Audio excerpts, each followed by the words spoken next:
Alright, good morning everybody. You sound very happy, Jack? Always happy. Alright, well today I'm very pleased to announce our next stage of our Advance Queensland, and today we release our Innovation for the Future Economy roadmap for the next decade, and of course Queensland, it's our time to shine. Now I remember many years ago when we were in opposition and the funding for Smart State had ended. So what I did was I got all of our Vice Chancellors together and they said if you can help give us some funding, we will be able to continue the innovation in this state, which is what Advance Queensland was all about. And you're standing here in the world-class precinct. This precinct is home to many startups and innovators, and it's a very proud legacy of this government. We are absolutely delighted that we are able to create this Fortitude Valley precinct. So from Fortitude Valley, you can go to Silicon Valley, and from Silicon Valley, you'll be able to come to Fortitude Valley. And that's exactly what we wanted. We wanted a hub, a startup precinct, which would enable people to meet, to get together, to think about their ideas, and of course then be able to move out, start their own companies and employ businesses, and this is exactly what has happened. We put $20 million into this, and $16 million a year comes back into the economy essentially from this precinct. And the precinct is, from memory, about 8,000 square metres, and our Advance Queensland initiative has also supported 27,000 jobs. So today we're here at the precinct where there is 2 buildings that have been completed. There are 38 office spaces, 10 meeting spaces, and River City Labs. There's a whole collection of things. And my ministers today have met here for our cabinet meeting, and they're out now meeting with the individual companies to talk to them about their projects. And today, the next stage of our Advance Queensland is $140 million, and the Minister will talk a bit more about that in detail. But we're happy to be here, we're happy to showcase, and we'll be doing an official launch of this program in the next few minutes. So I'll hand over to the Minister.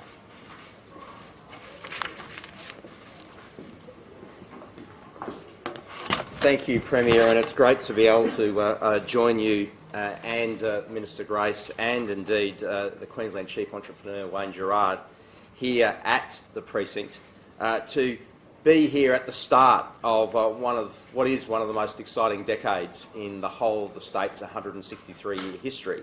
And it's not just exciting around what we have to look forward to in the lead up to the 2032 Olympic and Paralympic Games, but this $142 million Advance Queensland Innovation for a Future Economy future roadmap for 22 to 2032 is about more than just what we've done in the past. It's about building on the extraordinary impact and capability that Advance Queensland has delivered to the state.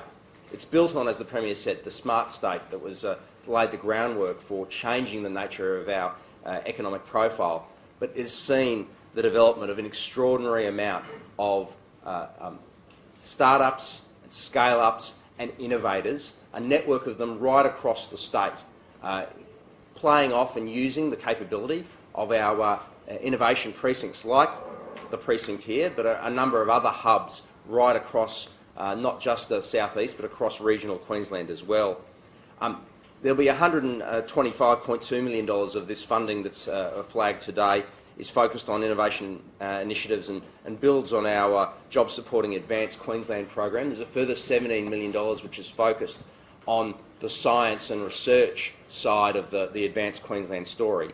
But it's all part of continuing what we've achieved through Advance Queensland over the past 7 years. What we've achieved is, as the Premier said, over 27,000 jobs created, over $1 billion worth of further investment leveraged out of the private sector into the start-up and scale-up sector here in the state. This is a great example of the way in which we've seen our economy diversify through the great support for entrepreneurship and industry collaboration on investment and commercialisation in the state's place in the global emerging economies. We've already seen economies and companies being transformed by new technologies like AI, robotics and biotech, just to name a few. But Advance Queensland is around further diversifying what we achieve in our economy in terms of innovation and doing things taking advantage of the ingenuity that Queenslanders have been known for many, many decades. But it's vitally important that we continue to see the benefits delivered out of Advance Queensland. And the reality is that the analysis that's been done of Advance Queensland's programs over the past 7 years says that for every dollar that's been invested, we've seen a return of at least $1.60 in benefits in terms of supporting jobs and the business opportunities. The more that we can do to support our innovative parts of our economy, we'll make sure that we continue to deliver that diversified outcome, those outcomes that achieve and support the bright future that Queensland has, and that's why it's really important that we celebrate this roadmap and Queensland being our time to shine. Thanks, Grace. Thank you. Well, Fortitude Valley, in the heart of my electorate, is definitely the new Silicon Valley.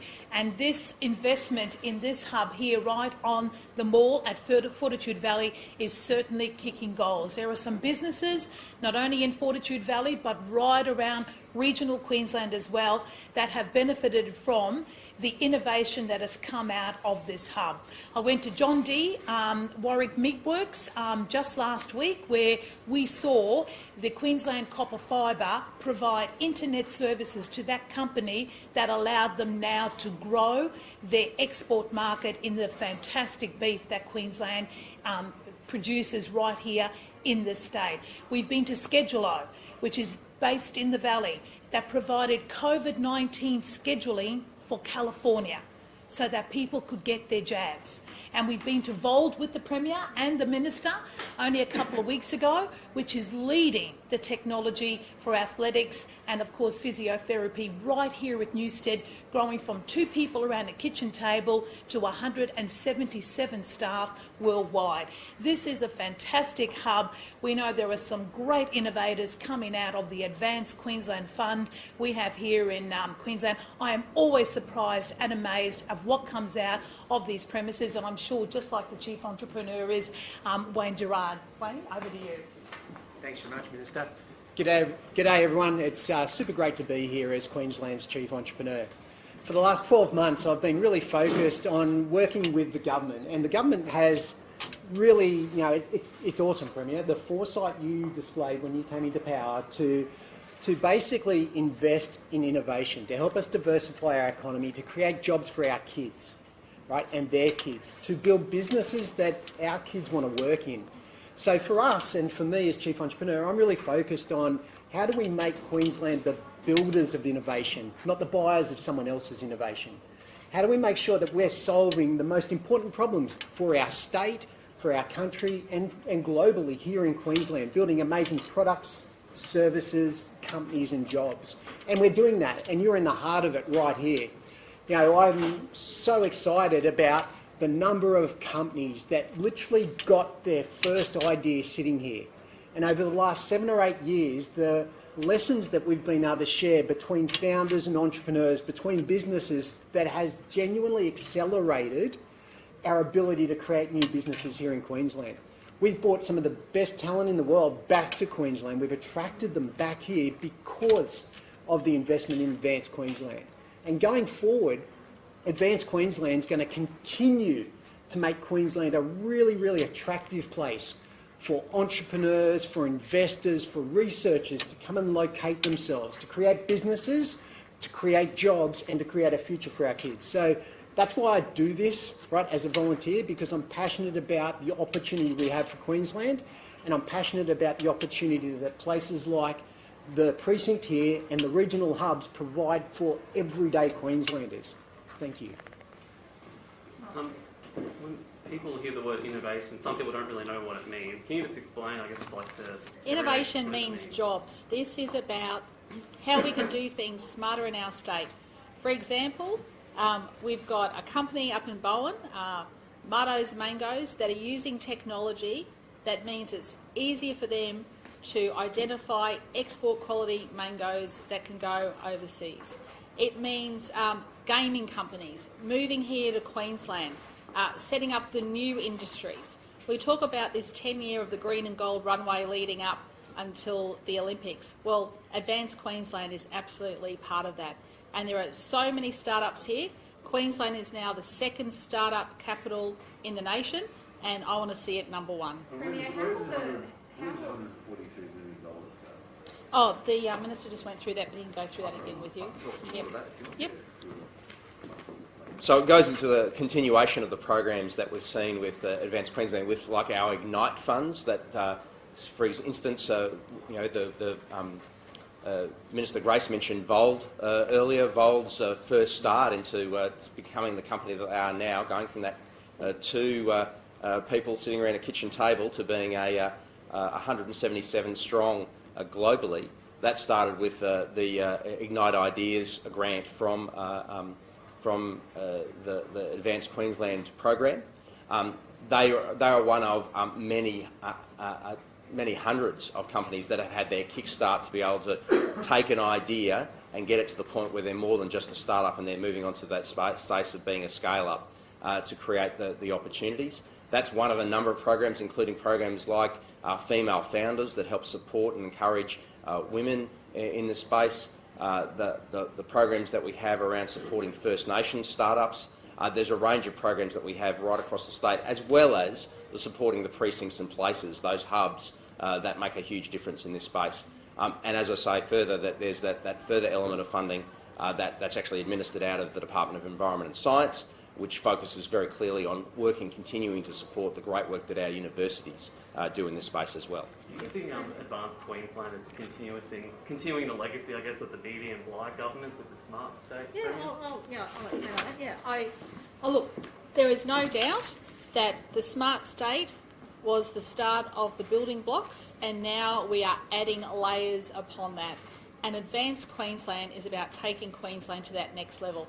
And when we see those direct flights too, starting up in October, it's going to be so much easier for people to be travelling from Fortitude Valley to Silicon Valley and vice versa. It says that there's about $10 million set aside to support the Office of the Chief Entrepreneur. How long will that guarantee that office is continuing to run? Oh, well, I expect it to continue. I think the Chief Entrepreneur is one of the signature additions to our government. How will it benefit the Olympics? Sorry, Marlene. How will the roadmap benefit the Olympics itself? Well, we've actually, when we went to Vauld the other day, you actually saw concrete examples of how their technology is going across the world in terms of mapping people's strength, and they're actually assembling the manufacturing bits here to be actually sent overseas. So they've got 40 jobs advertised at the moment. So what does Advance Queensland mean for our state? It means jobs, jobs and more jobs. Peter Beattie about a month ago called on the government to embrace an innovation agenda. Do you see this type of Advance Queensland as a way to win votes for the Labor Party? Well, we started that 7 years ago and we've been building on it. We've invested over $700 million and we have now the second startup state in the world, in Australia. I shouldn't say the world, Australia. And sorry, did you say the funding was initially $750 million over 5 years? That's my understanding. And what's the new funding? 140. So why has it been cut or reduced? Well, because that was over 7 years. We've actually set up all of these startups now and we're building on that, and now it's about collaboration. Of course, there'll be more down the track as well. Last week, Premier, the CEO of the ANZ Bank noted the innovation policies in Queensland as a major attraction for an established corporation such as that bank. Is that part of the plan? It's not only to encourage startups, but to pull the rest of Australia in, corporate Australia? Well, we want to see more headquarters here in the lead up to the Olympics as well. But also, too, you only have to have a walk around these precincts to see that people would be attracted to come here. I mean, it's a great ecosystem that's set up here. And, of course, we've also got them regionally as well, from memory, the Gold Coast, Townsville and Cairns and Toowoomba Mackay. Yeah. So the region is part of this as well. But innovation is not just in the city. Innovation is out on the fields. We've got cattle producers using it, we've got tourism industry using it. It's part of our traditional industries, but it's also about our new industries as well. Wayne, do you want to add? Yeah, I'd love to talk about what we're doing to attract innovation into Queensland. One of the things that we've been doing in my office as Chief Entrepreneur is we've been working with the board members and CEOs of Queensland and Australia's largest companies. Really been getting them to understand the opportunity they have here in Queensland. And we've hosted a number of events here at the Precinct, also at 1 William Street, where we've had those board members and CEOs there, and we've talked about why they should partner with local Queensland innovators, entrepreneurs and researchers. We've kind of tried to demystify it and made it way easier for those organisations to realise that they can solve really, really important problems partnering here with local Queensland companies. What does that do for us? Just like the Premier said, it's about us building intellectual property, it's about us building new products and services, it's about us building businesses and jobs, right? It's about us changing the narrative here in Queensland, right? Like I literally think about every parent out there, and I think about what's the dinner conversation we want to have with our kids. And I don't know about you, but me as a parent, I want to have a conversation where I encourage my kids to be passionate about something, to be those curious problem solvers that want to find a problem, solve a problem and build a business, not just get a job, right? And if we can do that, we're empowering our future generations to be the builders of our economy, of our lifestyle, of our standard of living, rather than being on the receiving end of someone else's. And so we've got to get great companies here that want to invest, right? Want to invest money. We've got to get great customers here that want to buy from local innovators. And we've got to make it so easy for people to become part of our innovation ecosystem. And that's what this budget is doing, right? And that's why I'm so excited, right? And I'm not a politician, I'm not even a government employee, right? But I'm genuinely passionate about what's going on and about what this government is doing, because it is actually delivering tangible results. And so, yeah, it's very cool. What's so appealing about Queensland? What's bringing people here, do you think, compared to other states? So one of the best things about Queensland and one of the best things about our innovation ecosystem is that we genuinely have a value of give before you get, right? It's that value and that ethos of walking into any situation and going, how can we help? And that stands us apart. In a lot of other places, you know, business is very competitive and very challenging, right? Here we try and help each other. We share our lessons learned. We make it really inclusive and really welcoming, so that it doesn't matter where you come from, what background, whether you're an immigrant or whether you move from another state, or if you're a First Nations person, we welcome everyone in here and try and make it easy for them to learn, to participate and to build things that make a difference. And I think that stands as... What can you offer young entrepreneurs who have a bright idea but can't raise the funding? How is Queensland going to offer them more if they move here to try and start up? We've been doing that for years, right? So the universities, right, we've been working with the universities to run incubators and accelerators. We have guest speakers going in all the time, like people from, I've got my own tech company, right? And my staff literally go back to university and share their lessons and their experiences, and so do all the other innovators and entrepreneurs here. So we've got really, really robust actual things happening in this ecosystem every single day. You look upstairs at River City Labs, and they run so many different programs and workshops that help people who have got a good idea to take that good idea and turn it into a little business. Test that business, see if it makes sense. And if it makes sense, get it investment ready. So we do that at schools, we do that at universities, we're doing that here for people who come off, from other companies or other industries. There's lots of really tangible things, and we're doing it in the regions too. Like we're in Cairns a couple of weeks ago at the Tropical Innovation Fest. Amazing to see what's happening up in Cairns. They attracted people from all over northern Queensland, all over from the regions, right? There's ag tech stuff happening, there's blockchain stuff happening, there's really, really important products and services that are solving really cool challenges like environmental tech. There's just, there's lots going on. Premier, in terms of the Olympics, thank you, will there be some level of independence in terms of the delivering the infrastructure, and what's happening with Well, we're working through the infrastructure with the federal government, but let me say this, there will be collaboration between the state government and the federal government. I mean, you only have to look around Queensland to see the Bruce Highway being built, M1, the work we're doing on the second M1 as well. They are done through great collaboration between the two governments. Let me guarantee you this, the Prime Minister and I will work hand in glove to deliver the best Olympic Games. Why do you want the agency, though, to be internal within the state government, within the public service, rather than being external and independent? Well, Jack, I urge you to go and drive on the Bruce Highway, go and drive on the M1, and you'll see the product of state governments working with federal governments. Other Olympics, though, have had their agency external or independent. Why not follow their example? Because we have and we're looking at everything at the moment, and I'm talking to the Prime Minister, but we actually have a great collaboration that exists between the two. And the Prime Minister and I will guarantee that we will deliver the best Olympic Games and deliver the infrastructure. Doesn't the public expect an independent body, though, to oversee this amount of spending for Olympic infrastructure? Well, we oversee like $50 billion over 4 years in infrastructure. And no one complains about that. And what happens if the record number of health Sorry? staff? Right now, there's a record number of health staff out of action. Can anything? Are the hospitals going to be okay without implementing any mandates or any? Yeah. So look, once again, my message remains very clear that if you're a senior member of the community, you should be wearing your mask and going and getting your booster. It is absolutely critical. What would you like to say to those Queensland graziers who retain concerns about whether enough has been done by the federal government to protect their industry in Queensland? Yes, we just had a briefing today from the Chief Biosecurity Officer to Cabinet about foot and mouth.